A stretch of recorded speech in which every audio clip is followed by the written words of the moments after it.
అందరికీ నమస్కారం. తెలుగువారి మనస్సాక్షి సాక్షి ప్రేక్షకులకు భాషా దినోత్సవ శుభాకాంక్షలు. తేనెల తేటల పదాలతో ఈరోజు చక్కగా హాయిగా అందరికీ అర్థమయ్యే తేట తెలుగుని అలతి పదాలతో మనం అర్థం చేసుకుని మాట్లాడుతున్నామంటే దానికి కారకులు ఎవరంటే భాషా పితామహులు. వ్యావహారిక భాషని మనకి ప్రవేశపెట్టి అందించి దానికి ఒక అధికారిక హోదా ఇచ్చిన గిడుగు రామ్మూర్తి పంతులు వారి గొప్పతనం అది. వారి జయంతి సందర్భంగా ఈరోజు భాషా దినోత్సవ గొప్పదనాన్ని అలాగే వారు చేసిన అనేక సేవల్ని మాట్లాడదాం, భాష గురించి మాట్లాడదాం, కొనియాడదాం. మనతో పాటు సాహితీ దిగ్గజం, భాషా ప్రేమికులు, తెలుగు భాష కోసం ఎనలేని కృషి చేస్తూ వస్తూ మనకి చక్కటి పదాలతో చమత్కారంగా మమకారంగా తెలుగుని అందిస్తూ వచ్చిన శ్రీ జొన్నవిత్తుల రామలింగేశ్వరరావు గారు ఉన్నారు మన స్టూడియోలో. వారితో మాట్లాడబోతున్నాం. సార్ నమస్కారం. నమస్కారం అండి. తెలుగు భాషా దినోత్సవ శుభాకాంక్షలు. మీకు కూడా అండి భాషా దినోత్సవ శుభాకాంక్షలు స్వప్న గారు. సార్ ఇవాళ భాషా దినోత్సవం సందర్భంగా గిడుగు రామ్మూర్తి పంతులు గారిని అంటే పిడుగు అని పిలిచిన గిడుగు రామ్మూర్తి పంతులు గారిని ఎందుకు స్మరించుకోవాలి, వారు చేసిన సేవల గురించి చెప్పగలరు? అది ఏదో మురికనే గిడుగు అంటే పిడుగు అని గొడుగు అని అలా అన్నారు కానివ్వండి, అవన్నీ చిన్న చిన్న మాటలు. ఆయన ఒక సాహిత్యంలో విశ్వరూపం లాంటివాడు. మనకి గత 200 సంవత్సరాలుగా చూసుకున్నట్టయితే భాషా శాస్త్రవేత్తలు, విమర్శకులు, సాహితీమూర్తులు, మహాకవులు, అవధానులు వీళ్ళందరూ ఒక ఎత్తు, ఒక్క గిడుగు రామ్మూర్తి పంతులు గారు ఒక్కడు ఒక ఎత్తు.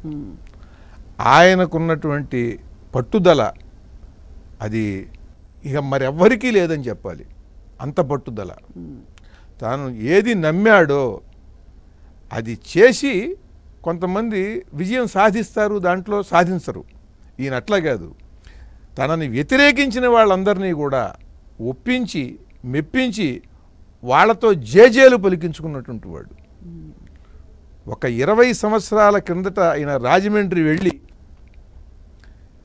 వాడుక భాష గొప్పదనాన్ని చెప్పటం కోసం ఆయన చిన్న వేదిక కావాలని ప్రయత్నం చేస్తే వాళ్ళ గొడ్లపాక కూడా ఇవ్వలేదు ఎవరు. అంటే అంటే ఆ గొడ్ల చావిడిలో కూడా ఏర్పాటు చేసేటువంటి పరిస్థితి లేదు ఆయనకి. కారణం ఏంటి? వాళ్ళందరూ కూడా గ్రాంధిక భాషావాదులు, మహాపండితులు. వాళ్ళందరికీ గ్రాంధిక భాష కావాలని వాళ్ళకి రాజమండ్రిలో 20 సంవత్సరాల తర్వాత రాజమండ్రిలో ఈ మహాపండితులందరూ కూడా ఆయనకి సన్మాన పత్రాలు చదివి ఆయన వాదనలోకి వచ్చి ఆయన ప్రతిపాదించిన వాడుక భాషలో అప్పటికే కొన్ని గ్రంథాలు రాసి తాము చేసినటువంటి దాంట్లో అనౌచిత్యం ఉంది, తమ వాదం తప్పు అని గ్రహించారు, ఆయన వాదమే సరైనది అని చెప్పేలా చేశాడండి ఆయన. మహాపండితులు, గొప్ప గొప్ప కావ్యాలకి పీఠికలు వ్యాఖ్యానాలు రాసినటువంటి వాళ్ళు, గొప్ప గొప్ప నాటకాలు రాసినటువంటి వాళ్ళు, వాళ్ళందరి దాంట్లో ఒక ఆయన దాదాపు 1,00,000 పద్యాలు రాశాడండి. అటువంటి పండితులని సైతం వారు ఆయన గ్రాంధిక భాషకి బాగా నిలబడ్డాడు. ఆయన నిలబడితే అసలు ఆయన రాసినటువంటి వాటిలో ఆ పద్యాల్లో వేల తప్పులు ఉన్నాయని చెప్పి ఆయన వేదిక మీద ప్రసంగించి చూపించాడు ఆయన. అంటే దానికి ప్రామాణికం ఏమిటి? ఏం తీసుకుని వాళ్ళు చెప్పిన వ్యాకరణం, వాళ్ళు చెప్పిన వ్యాకరణాన్ని వారే ఖండించారని, మీరు చెప్పిన వ్యాకరణం ప్రకారమే ఇగో ఈ పదాలు దోషాలు, ఇగో ఈ ప్రయోగాలు దోషాలు. కనుక గ్రాంధిక భాష కావాలంటున్న మీరే సరైన గ్రాంధిక భాష రాయలేదు. మీరు రాశామనుకున్నారు, ఒకళ్ళకి గురించి ఒకళ్ళకి తెలియక అందరూ బాగుంది బాగుంది అనుకున్నారు. చూడండి, బాగుందన్న ఆయన దాంట్లో తప్పులు ఇవి, రాసిన ఆయన దాంట్లో తప్పులు ఇవి. ఇది కాదు పద్ధతి. ప్రజలందరికీ కూడా తేలికగా అర్థం అవ్వాలంటే వాళ్ళు మాట్లాడుకునేటువంటి భాష అవసరం. అది దాని ప్రభావం ఇవాళ మీరు నేను ప్రపంచంలో ఉన్న తెలుగు వాళ్ళందరూ ఇంత తేలిగ్గా మాట్లాడుకోవటం ఇదంతా ఆయన పుణ్యమే. ఒక్క సందేహం గురుగారు ఇక్కడ, అంటే మనం అన్నమయ్య కీర్తనలు చూసినా, సంగీతంలో వాడిన పదాలు చూసినా కూడా అవి మనం వాడే భాషలాగే ఉంటాయి. కాబట్టి మరి ఆ తర్వాత వచ్చిన ప్రాచీన భాష ఏదైతే ప్రాచుర్యంలోకి వచ్చి వ్యవహారిక భాష అవసరమని పంతులు గారు చెప్పారు, మరి దీనికి దానికి ఏమన్నా పొంతన ఉందా? అంటే ఆ వ్యావహారిక భాషకి అప్పుడు వాగ్గేయకాలు రాసిన భాషకి తేడా ఉందా? భాష ఎప్పుడూ మారుతూ ఉంటుంది. ఆ విషయాన్ని ఆయనే చెప్పారు. మీరు మాట్లాడేటువంటి భాష 18వ శతాబ్దానికి సంబంధించింది, పాతగా ఉంటుంది మీ భాష అని ఒక ఆయన అన్నాడు ఆయన్ని. అంటే ఆయన నిజం, ఎందుకంటే నేను 18వ శతాబ్దంలో పుట్టా, 1863లో పుట్టాడు ఆయన, ఆగస్టు 29ని. కనుక నేను పుట్టి పెరిగినప్పుడు నాకు చెవిన ఏవి పడ్డాయో మాటలు, ఆ మాటలే నేను నేర్చుకుని ఆ మాటలే మాట్లాడుతూ నేను పెరిగా.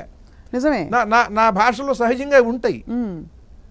తర్వాత ఇప్పుడు మీకు అవి ఇబ్బందికరంగా ఉన్నాయి.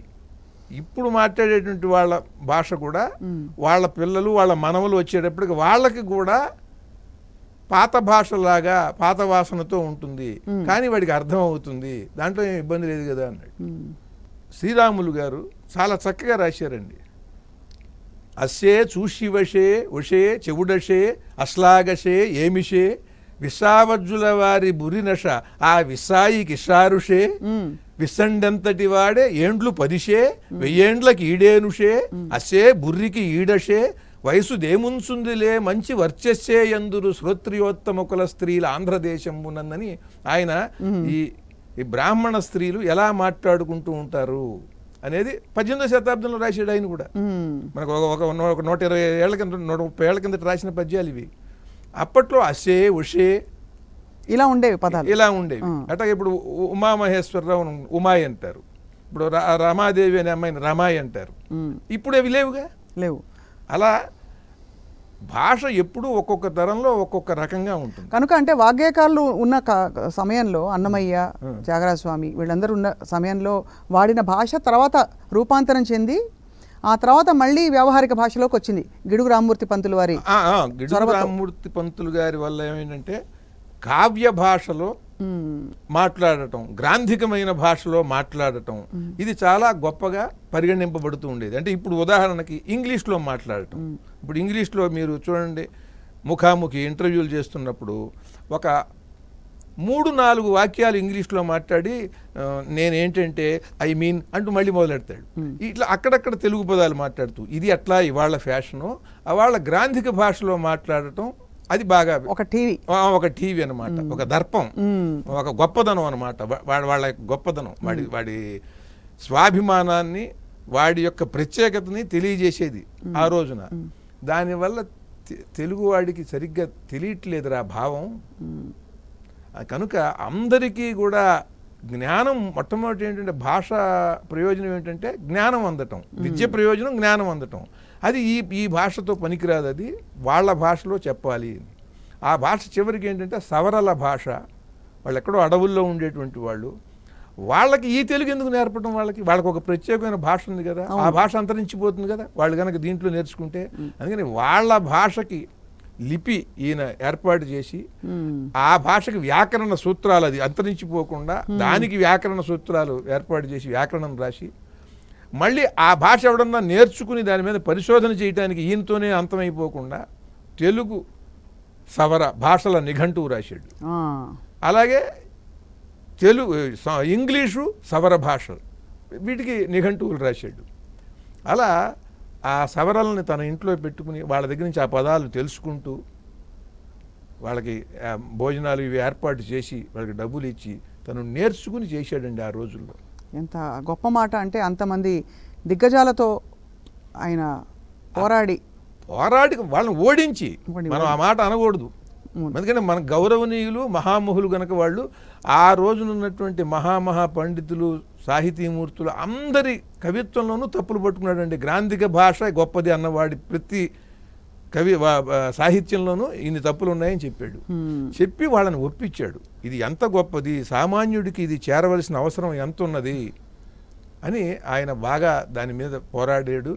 అంత మాత్రమే కాకుండా కేవలం భాషకి సంబంధించిన సంస్కరణే కాకుండా నేల గురించి, ఈ భూమి గురించి పర్లాకిమిడి ఆంధ్ర ప్రాంతంలో కలవాలి అని ఒక ఉద్యమం జరిగింది అక్కడ. ప్రజా ఉద్యమం అది ఒరిస్సాలో ఉండేది కదా. ఆ పర్లాకిమిడిని వాళ్ళు దాంట్లో కలిపేశారు. కలిపేస్తే ఆయనకి బాధ కలిగి కోపం వచ్చి అక్కడి నుంచి వచ్చాడు ఆయన, రాజమండ్రికి వచ్చాడు ఆయన. అంటే ప్రాంతం, ఇది నా ప్రాంతం, దానికి అన్యాయం జరిగింది అని పోరాడాడు ఆయన. ఇది నా భాష, దీనికి అన్యాయం జరుగుతుంది ఈ ప్రజలకి అని తెలుసుకుని దాని మీద ఉద్యమించాడు, సాధించాడు. అలాగే ఒక బాల వితంతువుని ఆయన కన్యాదానం చేసి వివాహం జరిపించాడు. అంటే సంఘ సంస్కర్త, భాషా సంస్కర్త, సంఘ సంస్కర్త, ఒక విప్లవాత్మక ధోరణితో చేశారు ఆయన అన్ని. అసలు ఊహించలేమండి, అంత కృషి చేసిన వాడు ఎవడూ లేడండి. అంత కృషి వాళ్ళ సాహిత్యం కోసం చేసుకున్నారు తప్ప భాష కోసం అంత కృషి చేసిన వాడు మన భాష పుట్టిన తర్వాత ఎవడూ లేడు, ఒక నన్నయ్య తర్వాత. నన్నయ్య గారు ఎందుకనంటే ఆయన వ్యాకరణం నిర్మాణం చేసి కావ్యాన్ని రచించి ఆయన చాలా శ్రమపడ్డాడు. ఆ తర్వాత చూస్తే ఒక గిడుగు రామ్మూర్తి పంతులు గారే నాకు కనిపించింది. అంత చక్కటి భాషని, వ్యావహారిక భాషను మనకు అందించిన తర్వాత ఈ తరంలో ఇప్పుడు భాష ఎలా ఉంది? ఈ తరంలో ఈ భాష ఎలా ఉంటుంది అని అంటే, ఎప్పుడు భాష మాట్లాడుతుంటే ఉంటుందండి, మాట్లాడకపోతే పోతుంది. ఏ భాష అయినా అంతే. ఈ మాట్లాడేటట్టుగా ఇవాళ ఎక్కడున్నది అని అంటే ప్రభుత్వ విద్యా విధానంలో ఉండాలి. ప్రభుత్వ విద్యా విధానంలో లేదు. విద్యా విధానంలో మీరు ఆంగ్లంలో వీళ్ళు చదువుకుంటే వాళ్ళకి మంచి ఉద్యోగ అవకాశాలు వస్తాయని ఆ విధానం ఏర్పాటు చేస్తే చెయ్యొచ్చు. తెలుగునేం చేస్తారు? మీరు ఆంగ్ల భాష వల్ల వీడికి ప్రయోజనం ఉంటే అది నేర్పండి. ఎందుకనంటే ఆయన ఆంగ్లంలో అంతకన్నా మహాపండితుడు లేడు. గిడుగు రామ్మూర్తి గారి అంటే మహాపండితుడు లేడు. ఆంగ్లం కూడా చదువుకున్నారు ఆయన. బాగా ఆయన సంస్కృతాన్ని, ఆంగ్లాన్ని బాగా క్షుణ్ణంగా చదివి ఆంగ్ల సాహితీవేత్తలు ఆంగ్ల భాషలో ఆయన అక్కడ విదేశాల్లో వచ్చిన భాషోద్యమాలు వీటన్నిటి ప్రభావము ఆయన గ్రహించి అటువంటి అవసరం మనకు కూడా ఉన్నది అని చెప్పి ఇక్కడ భాషోద్యమం అని చేశారు. ఆ జ్ఞానంతోనే ఆయన ఇక్కడ ఈ భాషా సంస్కరణకు పూనుకున్నారు. షేక్స్పియర్ ఇంగ్లీష్కి మామూలు ఇంగ్లీష్కి తేడా ఉంటుంది అంటే ప్రతి భాషకి ఉంటుంది కదా, ఉంటుందండి, ప్రతి భాషలోనూ ఉంటుంది. అలా ఆయన అక్కడున్న భాషోద్యమాలు, వాడుక భాషలో అక్కడ ఎటువంటి రచనలు జరిగాయి, దానివల్ల ప్రజలకి ఎంత మేలు జరిగింది, ఇవన్నీ తెలుసుకుని ఇక్కడ కూడా చేయాలని చేశారు ఆయన. కనుక అట్లాగే ఇక్కడ కూడా ఇంగ్లీష్ నేర్పితే నేర్పచ్చు, ఎవడొద్దన్నాడు? 4 భాషలు మీ అబ్బాయికి వస్తే మీకేమైనా ఇబ్బందే? భాషని బ్రతికించే ఆ బాధ్యత తల్లిదండ్రులు ఇంటి వాతావరణంలో ఉండాలా, పాఠశాలల్లో ఉండాలా, లేక అన్ని చోట్ల ఉండాలంటారా? అన్ని చోట్ల ఉండాలండి. ఎందుకంటే ముందు ఇంట్లో అసలు ఎవరు మాట్లాడుకోరు కదా, అమ్మ నాన్న, మమ్మీ డాడీ, ప్రతి చోట ఉండాలండి. అది భాష ఎక్కడ ఉండాలి అని అంటే ఇక్కడ ఉండాలి, ఇక్కడ ఉండకూడదు అనేది లేదు. ప్రతి వ్యాపార కేంద్రాలు ఇప్పుడు మనకి అన్ని షాపులు ఉన్నాయండి. షాపులు మీరు తెలుగులో పెట్టుకుంటే ఏమండి? తెలుగులో పెట్టుకుంటే ఏమి? ఒక బోర్డు కూడా ఎక్కడ పెట్టరు ఎవరు. దాన్ని ఇంగ్లీష్లో అనాలా, తెలుగులో అనాలా అని అంటారు. తెలుగులో రాయేది కనీసం. కృష్ణదేవరాయల గురించి ఎందుకు మాట్లాడుకుంటున్నాం ఇవాళ? ఏనాటి కృష్ణదేవరాయలు? ఎవడికి కావాలండి కృష్ణదేవరాయలు? ఆయన రాసిన కావ్యం ఎవడికన్నా తెలుసా? తెలియదు. కానీ తెలుగుకి ఆయన ఏదో చేశాడని ఉంది. అవునా? ఆ మాత్రం తెలుసు కదా. అలాగే ఎప్పుడు భాష పోషణ వలన నిలబడుతుందండి. పోషణ లేకపోతే ఏ కళ, భాషే కాదు కళ మాత్రం ఏమవుతుంది? అవును, ఏదైనా అంతే, పోషణ ఉండాలి. ఇన్ని కోట్ల మంది మాట్లాడుతున్న భాష ఇంత చక్కగా ఉంది ఇవాళ. సినిమాల్లో కూడా చక్కగా మంచి భాషే ఉంది ఇవాళ. వ్యాంపు సాంగ్ కూడా ఊ అంటావా మామా, ఊ అంటావా అని తెలుగులోనే ఉంది కదా. అవును, సంతోషించవలసిన విషయమే కదా అది. అంతవరకు పాడుతున్నారులేండి. చెబుతున్నానండి. అంటే మీరు అది అవసరం అన్నమాట ఇవాళ. మరి వస్తున్నాయి ఫీలింగ్స్ అంటే? వస్తున్నాయనే మాట ఉంది కదా తెలుగులో. వస్తున్నాయనే మాట ఉంది కదా. అవును, ఫీలింగ్స్ అనలేదు కదా, ఫీలింగ్స్ అని దాన్ని తెలుగు చేశారు కదా. అవును, కాబట్టి కనుక మీరు ఎక్కడో అక్కడ సంకల్పం అయితే ఉంది. ముందు వస్తున్నాయి ఫీలింగ్స్, వస్తున్నాయి అని అన్నారు కదా, సంతోషించండి అంతే. కనుక దాని పోషణ ఇవాళ మీకు టీవీల్లోనూ సినిమాల్లోనూ లేకపోతే అసలు భాష మరీ పూర్తిగా అసలు తగ్గిపోయే అవకాశం ఉంది. ఇవాళ భాష ఎక్కడ వినబడుతుంది చెప్పండి? సినిమా పాటలు, సినిమా మాటలు, ఇవి తప్ప అసలు మీకు ఇంకా తెలుగు ఎక్కడెక్కడ ఉంది? మీకు వేరే అవకాశం ఎక్కడుంది ఎవరైనా తెలుసుకునేది? భాషా ప్రేమికుడిగా ఎక్కడెక్కడ ఏ తప్పులు జరిగితే మీకు నొప్పెడుతుంది గురుగారు? అది ఎందుకండి? ఇప్పుడు గిడుగు రామ్మూర్తి పంతులు గారి జన్మదినోత్సవం సందర్భంగా దీన్ని ఎలా చేయాలి, ఆయన ఏం చేశాడు అంటే ఎక్కడ అసలు తప్పులు జరుగుతున్నాయి తెలుసుకుంటే దాన్ని సవరించడం ఎలా తెలుసుకోవచ్చు? అసలు ఇవాళ తప్పులు సవరించుకోవటం అనేది అదొక పెద్ద విషయం అండి. ముందు దీన్ని కాపాడుకోవటం అనేది ముందు మొదలు పెడితే మనం అక్కడి నుంచి తప్పులు లేకుండా ఎలా అనేది తర్వాత తెలుస్తుంది. ఇప్పుడు ఎలా ఉందనంటే ఇవాళ రాష్ట్ర పరిస్థితి కానీ, దేశ పరిస్థితి కానీ ప్రపంచ దేశాల్లో ఉన్న పరిస్థితులు కానీ ఘోరంగా ఉన్నాయి. ఈ ఘోరమైనటువంటి సందర్భంలో ప్రపంచమే ఒక సంకట స్థితిలో రకరకాలుగా గందరగోళంగా ఉంది. భాష గురించి నేను మాట్లాడుతున్నాను అనుకోండి, ఏంటి ఇప్పుడు ఇదే ప్రస్తుతంగా అనిపిస్తుంది నాకు, అది తెలుసు, చాలా మందికి అనిపిస్తుంది, అది తెలుసు నాకు. కానీ ఇప్పుడు నేను ఎప్పుడు ఇది మాట్లాడాలి, కవి ఏది మాట్లాడాలి, నాకు సంబంధించినటువంటి అంశం కాకుండా నాకు కనిపించింది కదా అని చెప్పి నేను దాని గురించి మాట్లాడటం. నాకు తెలిసిన దాంట్లో ఈ భాషను నిలబెట్టుకుంటే ఎంత మంచి జరుగుతుందో, ఘోరంగా ఉన్నటువంటి రాష్ట్ర పరిస్థితి మారుతుంది. ఎలా మారుతుంది గురుగారు? మారుతుంది. మీకు ఎప్పుడైతే సాత్వికమైనటువంటి భావం మీ మనస్సుని ఆవరిస్తుందో మీరు అరుపులు కేకలు తగ్గిస్తారు. అరుపులు కేకలు తగ్గిస్తారు. భాషతో సాత్విక ధోరణి మరి అంతే. మరి భాషతో రాకేమవుతుంది? భాషలోనే కదా భావజాలం అంతా ఉంది, గొప్ప భావజాలం అంతా ఉన్నది. మీ భాషతో ఒక 2 లైన్లు తిట్టుకుంటే మరి సాత్విక ధోరణి అవ్వదు కదా గురుగారు? తిట్టుకోవటం ఒకటి విషయం చెప్పట్లేదండి. భాష అంటే భాషలో ఉండేటువంటి ఒక సంస్కృతి, సంప్రదాయము, వీటిని అందించేటువంటి భాష గురించి నేను మాట్లాడుతున్నా. ఇంకొకటి, మీరు కృతులు కీర్తనలు పాడతారా? అన్నమయ్య, త్యాగరాజు వీళ్ళు ఏమవుతారు? వీళ్ళు ఇప్పుడు ఇంగ్లీష్ లో మాట్లాడితే, మీరు ఇంగ్లీష్ లో పాడితే వాగ్గేయకారులందరూ అందుకే తెలుగు భాషలో వాళ్ళందరూ వెళ్ళిపోయినట్టే, అంతరించిపోయినట్టే. రామప్ప శిల్పం గడితే మీకేం కనిపిస్తుంది? శిల్పం ఎంత బాగా చెప్పాడు, ఆ శిల్పం ఎనాటమీ తెలుస్తుంది తప్ప దాని యొక్క అంతరాత్మ తెలుస్తుందా మీకు? కాబట్టి భాష చరిత్ర చెప్తుంది. చరిత్ర కాదు, దాని మీ సంస్కృతిని చెబుతుంది. ఒక అందమైన అమ్మాయి దగ్గర కోతి బొమ్మ ఉంటుందండి రామప్ప శిల్పాల్లో. అంటే ఏంటి? నీ మనస్సు కోతి లాంటిదిరా. నువ్వు ఒక అద్భుతమైన శిల్పాన్ని చూసినప్పుడు నీకు కోతి చేష్టలు చేయకూడదు అని శ్రీకృష్ణ పాండవీని చూసినప్పుడు స్వాగతం సుస్వాగతం అనేటువంటి పాట విన్నప్పుడు, కురు సార్వభౌమ అనే పాట విన్నప్పుడు, కురు సార్వభౌమ అంటే ఇంకోటికి ఏం తెలుస్తుంది? పాట అయితే వినిపిస్తుంది కానీ చాంగు చాంగురే బంగారు రాజా ఏంటి ఎవడికి ఏం తెలుస్తుందండి? నన్ను మరువని దొరవని తెలుసు, నా మదిలోన ఏముందో అది నీకు తెలుసు. అన్ని తెలుగు పదాలే కదా, ఎక్కడ ఒక్కటి సంస్కృత పదం లేదు కదా, తేలిగ్గా ఉన్నాయి కదా. దీన్ని ఇట్లా ఇంగ్లీష్లో చెప్పండి. అసలు దీని సొగసు, ఈ అనుభూతి, అమ్మాయి పాడేటువంటి ఆ పాటలో ఉండే అనుభూతి, అతని మీద ఉన్న నమ్మకం, ఇవన్నీ తెలుస్తాయా? ఆ భాషలో అది చెబితే అది వేరే విషయం. ఆ భాషకు ఉండే దానికి ఉంటుంది, ఇది పోట్ల. ఇంత మహోన్నతమైనటువంటిది ఈ భారతీయ భాషల్లో చాలా మహాశక్తి ఉన్నది. ఎందుకంటే అన్నీ కూడా సంస్కృతంలో ఉన్నటువంటి దాని సారాన్ని పట్టుకున్నాయి. పట్టుకుని వాళ్ళ ప్రాంతీయ భాషల్లోంచి వాటిని వ్యక్తం చేశారు వాళ్ళ అనుభూతితో. అటువంటి ఈ భాషల్లో ఉన్నటువంటి ఈ సాహిత్యం కంటే మన తెలుగు భాషలో ఇంకా ఎక్కువ ఉంది. అదంతా పోతుందే? అదంతా పోవాల్సిన అవసరం ఉందండి. 50 లక్షల మంది మాట్లాడే భాషను కూడా వాళ్ళు నిలుపుకుంటున్నారు ఇతర దేశాల్లో, దీవుల్లో. మీకే ఇంత నాగరికత ఉండి ప్రపంచంలో ఒక్కొక్క రంగంలోనూ ఒక్కొక్క దిగ్గజం ఉన్నాడు. ఇవాళ మనకి గాడిదలు ఉన్నాయి, బోళ్ళు దిగ్గజాలు ఉన్నాయి. అటువంటి ఈ భాషలో మీరు దిగ్గజాలలాగా మిగతా వాళ్ళని మారుస్తారా, గాడిదల్లాగా మారుస్తారా అందరినీ, తర్వాత తరం వాళ్ళని?